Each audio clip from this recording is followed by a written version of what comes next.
Chapter 3, A Moment of Bliss. From The Masquerade of Time, A Love Undying, by Cy Marie Johnson.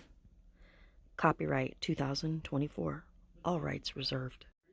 Walking along the water's edge with Céline Marie Laurent, I found myself drawn into her background and eager to find out everything I could about her. "You wanted to know what I asked you in the courtyard, oui?"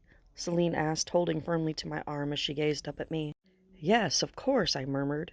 Through our walk I had learned that Celine's mother had been a quadroon and that she was actually octoroon with a sister and a brother. I learned that her sister, younger, resembled her quite a bit and was called Seraphine Louise, and that Céline was particularly worried about her faring in all this, being the eldest. It became clear to me that the burden of duty placed upon her shoulders and the desire for her own contentment were often at odds with her mother's wishes. "I asked you if you were a conjurer," Céline murmured. "I have never seen anyone call upon the Loa as you did. You summoned Ogu." "I don't know who that is. I've never conjured before," I stated, shrugging in confusion. Conjuring and the Loa were terms I had heard, of course, and Vodun practices had long been a core part of New Orleans culture. However, I knew better than to dabble in things I hadn't knowledge of. Called intuition, but messing with the supernatural could have cataclysmic results. I didn't want to trigger that. "You're not dressed like anyone from here. Where do you come from, Mr. Dumont?" Céline asked, turning the questions toward the obvious that I had yet to discuss. "This is true, but I came from here," I remarked, unsure how else to explain it. It wasn't untrue. I had come from New Orleans. "No, this cannot be so. You conjure and you do not know. You dress in strange attire and know nothing about the Loa," Céline asked.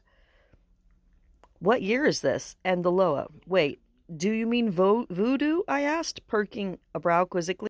"It is the year of our Lord 1842, she whispered. "The Loa, I have never seen one kill a man until tonight," Céline muttered.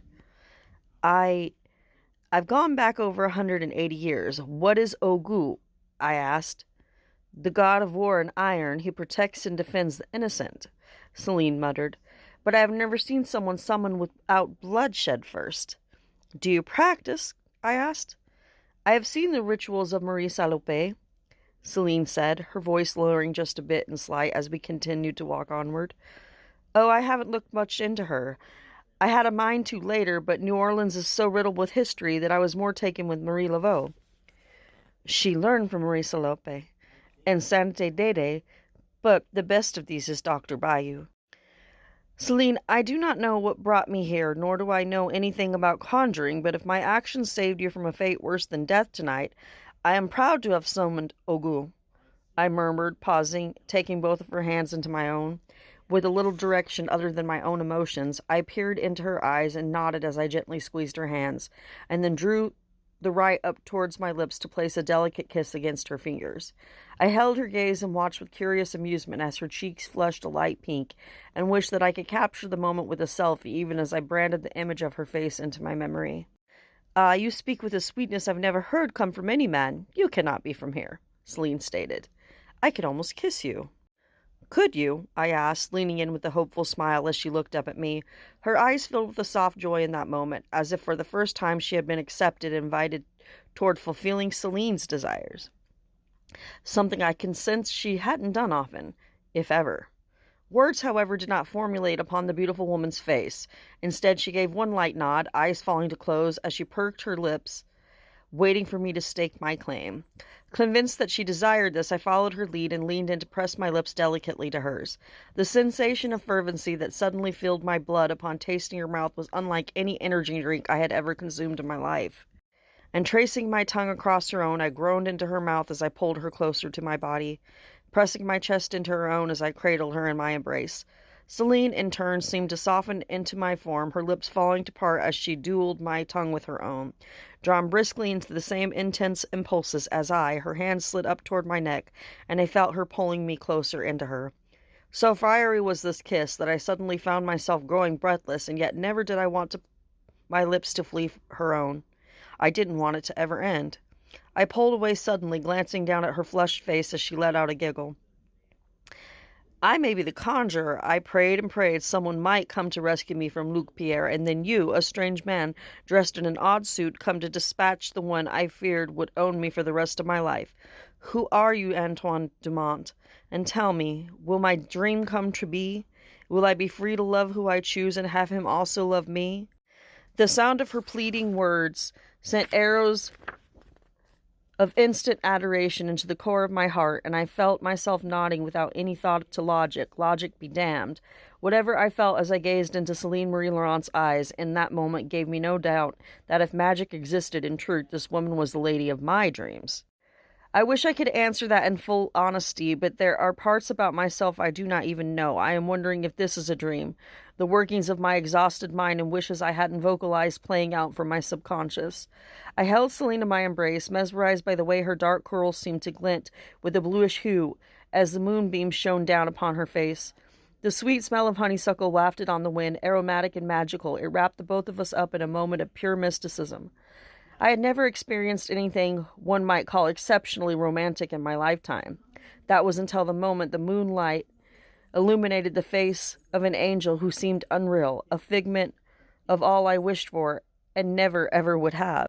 Oh, monsieur, do not sully the moment with such thoughts. If conjuring brought this to be, I think it best we enjoy it. A sweet chuckle slid free of her, and I knew in that instant this night would be the most spellbinding of all. How is it you know just what to say without any reservations? Are you not worried about what happened with Luc Pierre? You spoke of your mother wanting your brother to go to abroad. What is the Laurent family patriarch who paid for your mother's placage? Ah, perhaps you are from here, to know such things about our functions. My father's name was Maurice Linus Laurent, but he died of the yellow plague very recently, and his white widow was not fond of my mother. We are gens de couleur libres, but she granted her no further help once my father passed on. He had one son with her, the heir apparent to his estate at Destrehan. We are not permitted to go there, Celine explained.